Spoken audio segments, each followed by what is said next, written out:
Ya. Assalamualaikum warahmatullahi wabarakatuh. Waalaikumsalam warahmatullahi wabarakatuh. Alhamdulillah wassalatu wassalamu ala Rasulillah Sayyidina Muhammad ibn Abdullah wa alihi wa sahbihi wa man tabi'u wa wala ma ba'd. Yang saya hormati dan muliakan Bapak Rektor YAIN Palu, Bapak Profesor Dr. Sagap S. Petalung MPD, yang saya hormati dan muliakan Dekan Fakultas Syariah Bapak Dr. Gani Jumat MAG, yang saya muliakan para narasumber.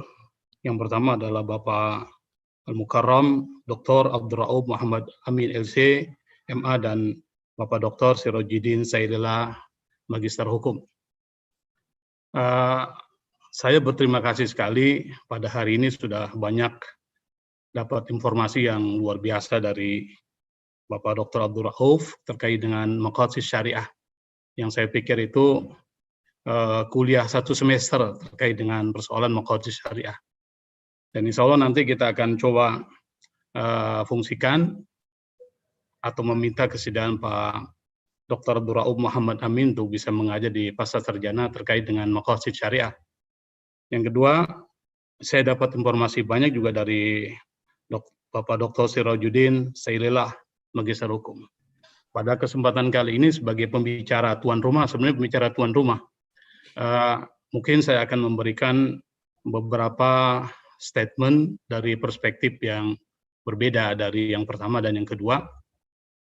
Kalau Pak Dr. Abdul Rauf tadi lebih fokus pada kajian usul fikih, mungkin nanti saya akan dicampur sedikit dengan pendekatan-pendekatan sosiologis dengan mengambil pikiran-pikiran yang agak kontroversial, terutama dari Tahir Al-Haddad dan juga pikiran-pikiran dari para tokoh-tokoh feminis yang saya rangkum dalam beberapa pokok pikiran saya ini.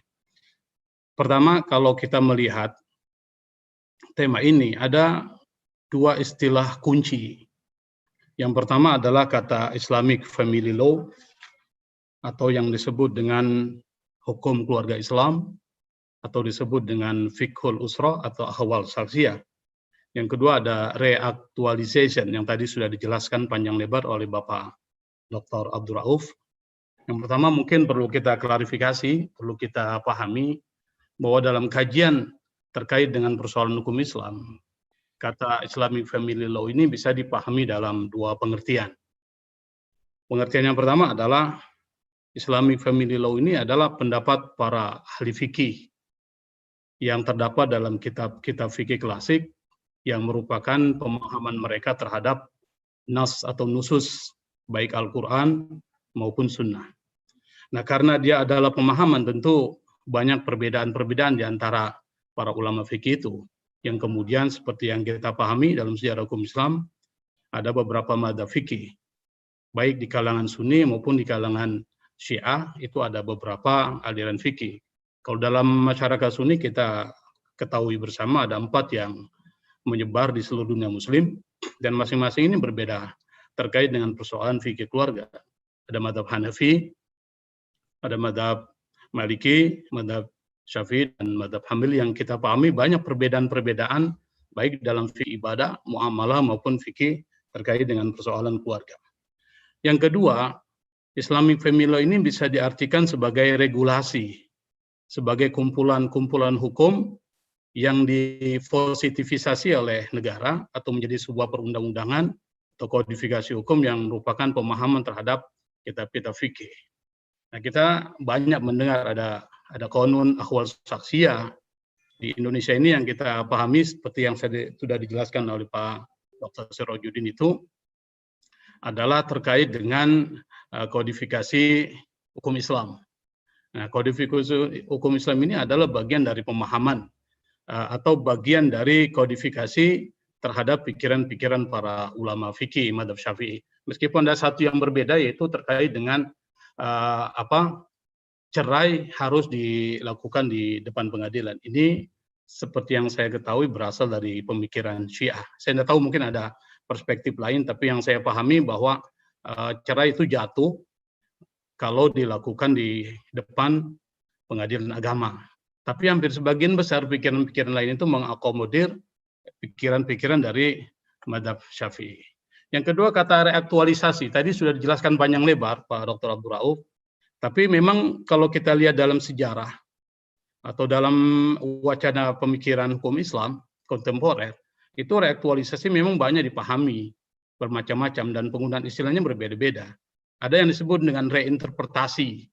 Kata reaktualisasi ini kan menjadi monumental ketika Munawwir Syadzali menggunakan istilah ini, yang kemudian mengatakan bahwa warisan itu tidak perlu 2:1, 1:1 juga bisa. Kemudian beberapa pikiran-pikiran Munawwir Syadzali yang mantan Menteri Agama yang banyak kontroversinya itu. Yang kedua reinterpretasi. Kata reinterpretasi ini kan menafsirkan ulang. Menafsirkan ulang pikiran-pikiran para ulama yang untuk konteks kekinian mungkin dianggap ada anomali, ada sesuatu yang perlu disegarkan. Karena memang pandangan-pandangan para ulama fikih tentu tidak akan terlepas dari faktor pemengaruh, baik itu konteksnya yang tentu berbeda, konteks zaman lalu dengan konteks zaman sekarang, atau mungkin ideologi, motif dan kepentingannya itu tidak sama. Orang Syiah akan berbeda ketika memahami hukum dengan orang Sunni. Orang Sunni, misalkan katakanlah orang NU itu berbeda memahami sesuatu dengan orang Muhammadiyah, dan itu biasa dalam dinamika pemikiran hukum Islam. Istilah yang kedua adalah pribumisasi yang kita sering dengar, Gus Dur seringkali menggunakan istilah ini, mencoba membumikan kembali. Apa yang dibumikan nanti akan menjadi pembahasan kita. Nah yang ketiga adalah kontekstualisasi yang biasa dipakai Cak Nur. Cak Nur itu senang menggunakan istilah kontekstualisasi. Kontekstualisasi artinya mencoba menerapkan hukum Islam sesuai dengan konteks perkembangan zaman. Jadi hukum Islam itu memang bukan sesuatu yang jumud, sesuatu yang stagnan, tapi dia berubah, fleksibel. Nanti apa yang berubah, apa yang tidak berubah itu kajiannya mendalam. Yang saya pikir tadi sudah dijelaskan oleh Pak Dr. Abdul Rauf. Next, tolong slide-nya diganti ya. Yang berikutnya adalah ya, kenapa kita kenapa perlu reaktualisasi? Yang pertama adalah karena memang hukum itu berubah. Saya ingin mengutip pandangan dari Ibnul Qayyim Al-Jauziyah dalam kitab I'lamul Muwaqqi'in, yang secara umum dia mengatakan taghayyurul ahkam bi taghayyur al-azman wal amkan wal ahwal wal awaid. Jadi hukum itu berubah karena ada perubahan-perubahan zaman, tempat, kondisi dan adat kebiasaan. Nah, kalau kita lihat misalnya kasus, katakanlah sebagai sampel yang paling mudah kita pahami adalah perkataan Imam Syafi'i itu yang ada dua, ada qaulul qadim, ada qaul jadid itu. Ada pendapat lama, ada pendapat baru.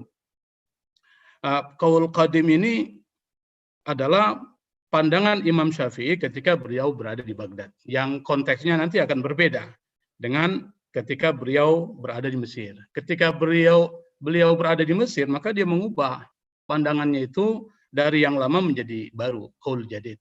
Ini memberikan satu indikasi bahwa reaktualisasi atau perubahan hukum itu menjadi niscaya apabila konteksnya berubah. Kasus poligami misalnya di berbagai negara muslim, itu kan menjadi contoh yang sangat jelas bahwa hukum itu dia berubah sesuai dengan konteks.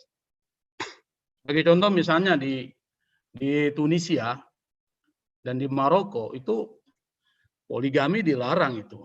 Di Maroko dilarang. Kalau di Tunisia lebih ekstrim lagi, bukan cuma dilarang, tapi diberikan sanksi bagi para pelakunya dengan sanksi pidana dan sanksi perdata. Nah ini menarik. Di Saudi Arabia dibebaskan orang melakukan poligami. Di Indonesia dibolehkan dengan syarat. Nah, syaratnya kalau berani dengan istri pertama itu syarat yang paling mutlak gitu.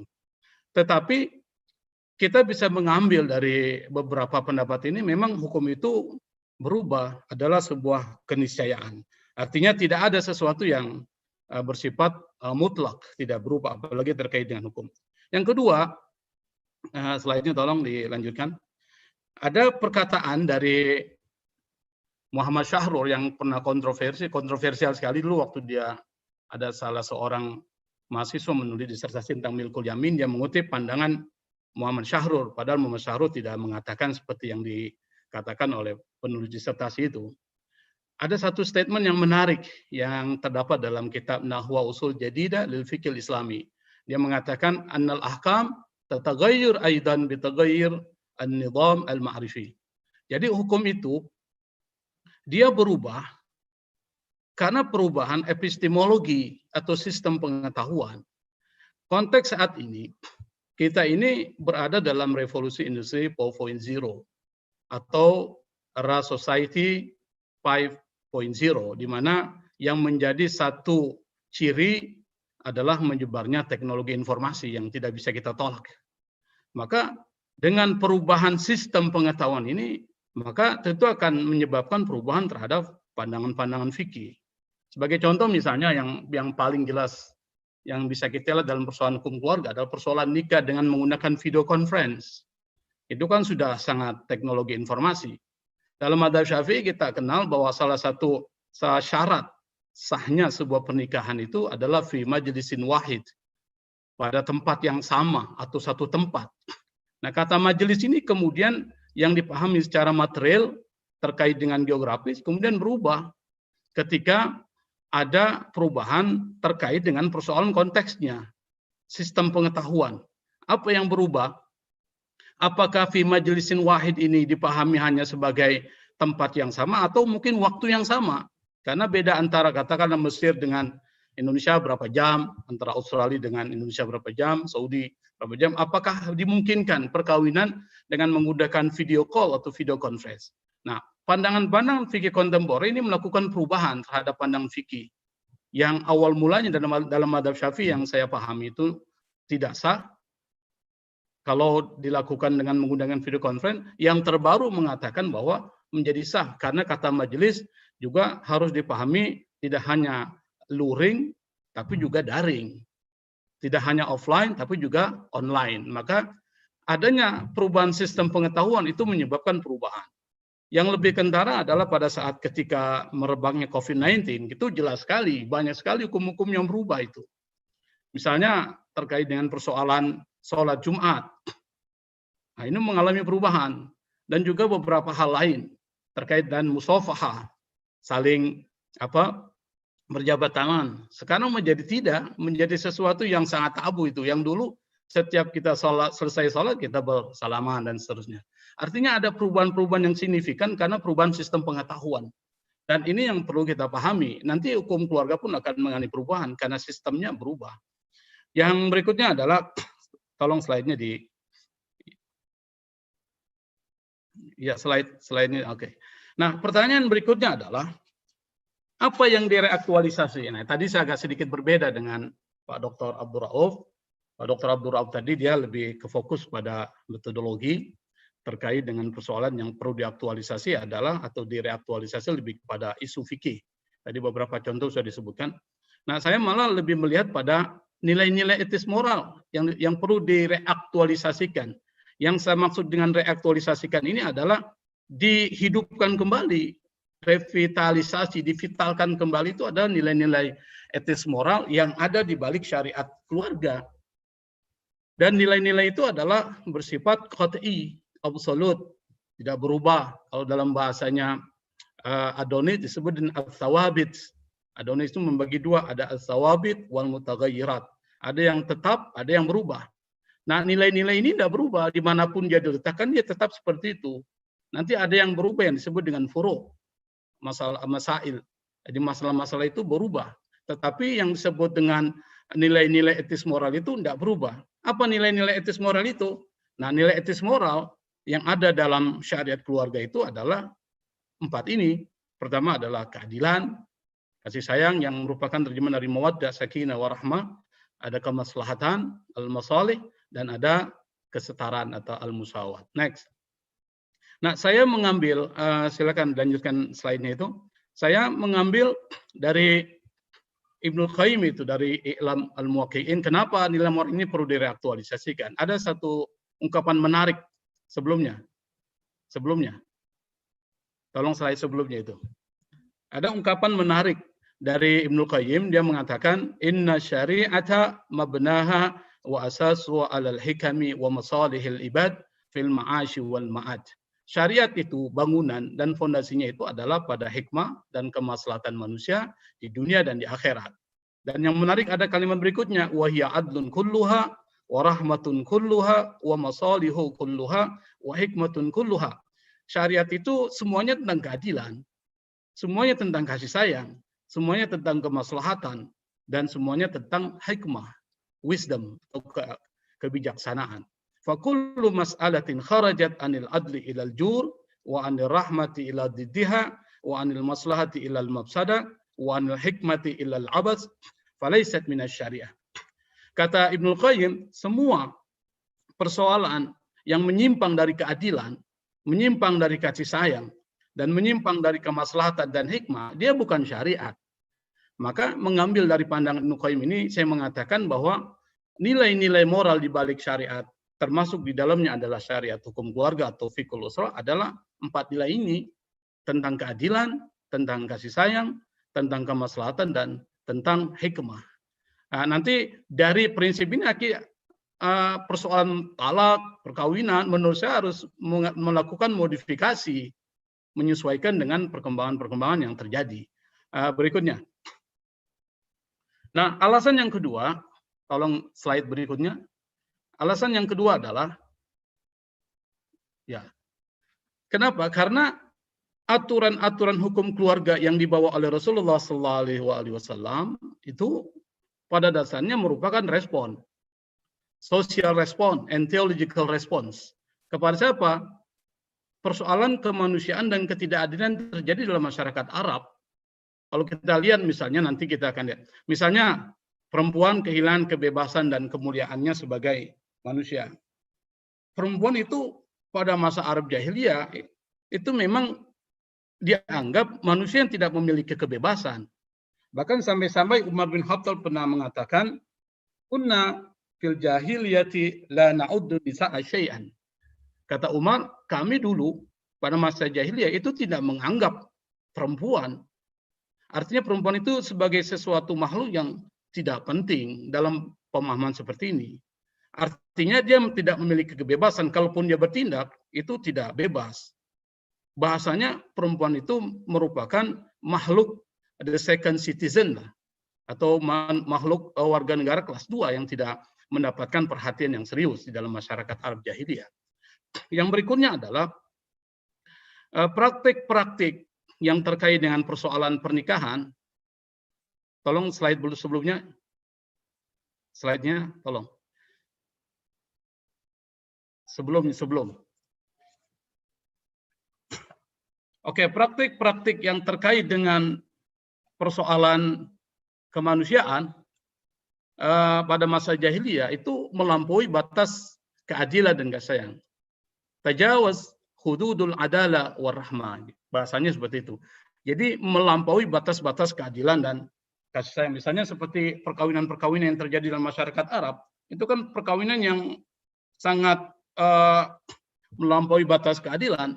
Kita mengenal misalnya dalam sejarah perkembangan perkawinan dalam sejarah Islam itu ada nikah shigor, misalnya ada nikah istibdo. Nikah istibdo ini adalah seorang suami mengirim perempuannya untuk disetubui oleh laki-laki lain yang mempunyai status, yang mempunyai kelebihan-kelebihan fisik, intelektual, dan lain sebagainya. Supaya nanti ketika hamil, melahirkan, itu bisa memberikan kebanggaan bagi keluarga. Atau nikah shigor misalnya. Atau nikah rahat, nikah seorang perempuan bisa disetubui oleh banyak orang. Itu terjadi dalam masyarakat Arab Jahiliyah. Atau nikah shigor misalnya seorang laki-laki, dia punya anak dinikahi kepada laki-laki lain, lalu laki-laki lain yang punya anak dia nikahi oleh laki-laki itu. Jadi saling tukar anaknya untuk dinikahi. Nah, ini kan sesuatu yang menurut saya melampaui batas-batas keadilan dan kasih sayang. Ada juga praktik pernikahan di mana seorang suami memberikan mahar kepada istrinya. Nah, itu kemudian diakomodir oleh Islam. Tetapi dalam masyarakat jahiliyah, mahar itu bukan menjadi properti perempuan, tapi mahar itu menjadi properti keluarga yang laki-laki. Nah, ini nanti akan dimodifikasi oleh Islam, di mana mahar itu menjadi hak milik perempuan. Nah, yang keempat adalah sebagai contoh tentang laki-laki mempunyai hak poligami yang semaunya. kasus Gailan ad-Dimashqi, seperti dalam sejarah itu disebutkan, dalam riwayat hadis juga disebutkan, itu sebelum masuk Islam, dia punya istri sampai 10 istri. Sampai kemudian dia mu'alaf, lalu Nabi mengatakan, ikhtar arba'an, pilih 4 orang saja, yang lainnya diceraikan.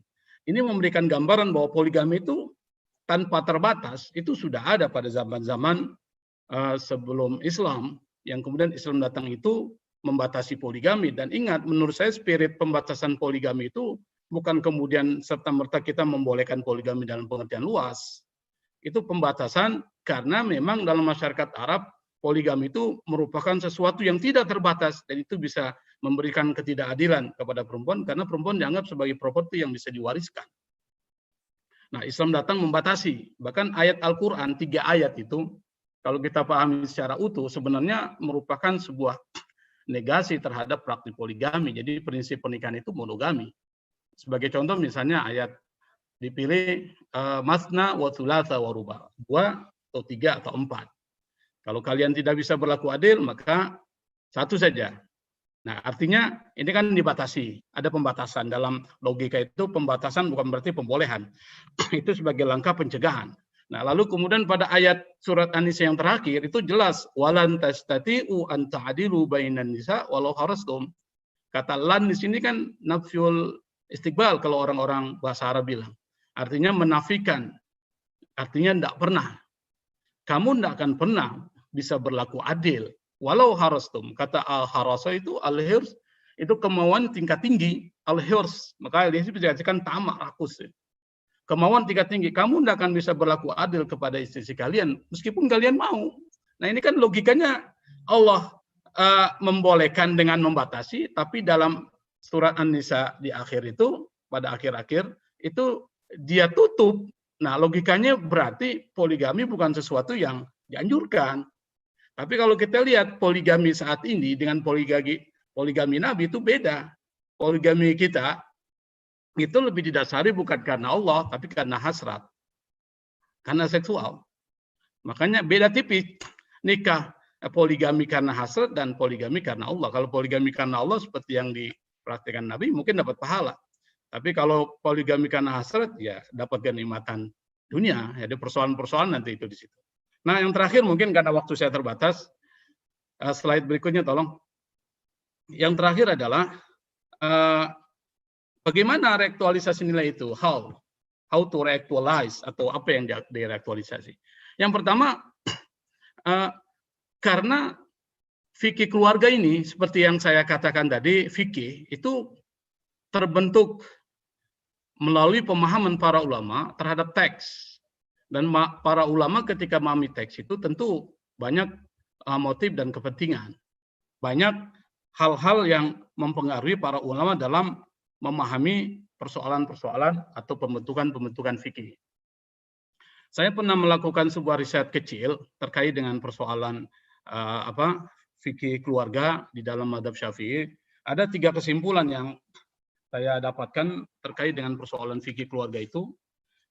Kategorinya adalah ketika dibuat kategori dari beberapa penelitian tentang fikih keluarga, itu yang pertama adalah ada male control, ada dominasi laki-laki yang dominan. Nanti kita akan lihat mana wilayah-wilayah yang didominasi. Yang kedua adalah half value of men, bahwa perempuan itu dianggap setengah dari laki-laki.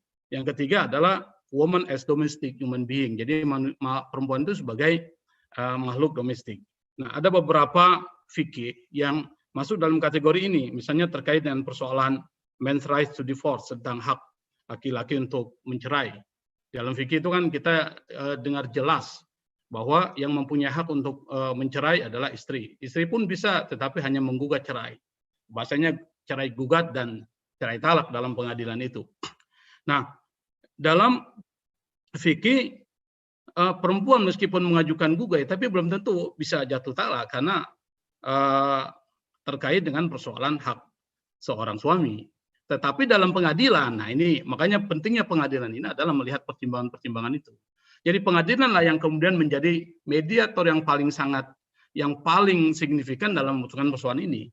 Tapi kalau seandainya berada di tangan laki-laki, bisa saja seorang laki-laki akan menggantung seorang perempuan.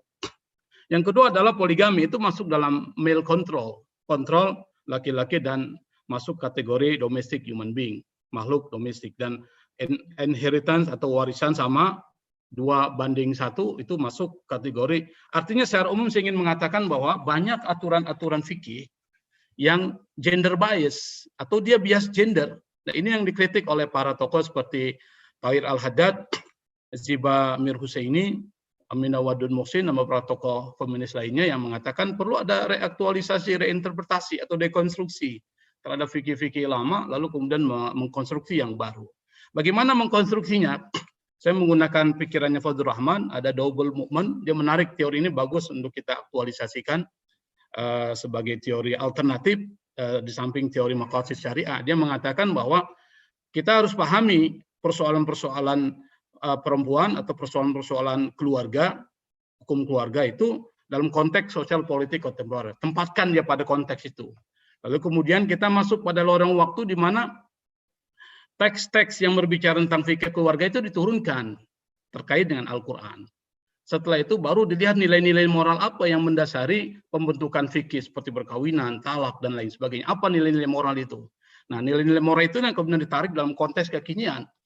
Jadi yang diambil bukan fikihnya, tapi nilainya. Lalu kemudian memformulasi fikih baru yang bisa merespon perkembangan zaman. Saya pikir ini kontroversi. Dan saya pikir dalam masyarakat kita ini masih belum bisa diterima. Maka tidak heran kalau banyak-banyak tokoh pembaharu atau tokoh-tokoh modernis itu ditolak. Karena memang pikiran-pikirannya tidak bisa dipahami dan tidak bisa diterima oleh masyarakat umum.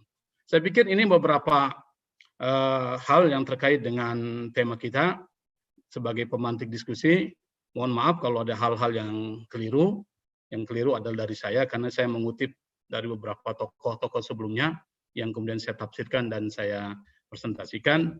Dan sekali lagi terima kasih pada panitia yang sudah bisa melaksanakan seminar yang sangat prestisius ini, dan terima kasih pada Bapak Dr. Abdur Rauf dan Bapak Dr. Sirajuddin yang sudah meramaikan diskusi virtual ini. Wallahul musta'an, wallahul muwaffiq ila aqwamit thoriq, wallahu minkum. Wassalamualaikum warahmatullahi wabarakatuh.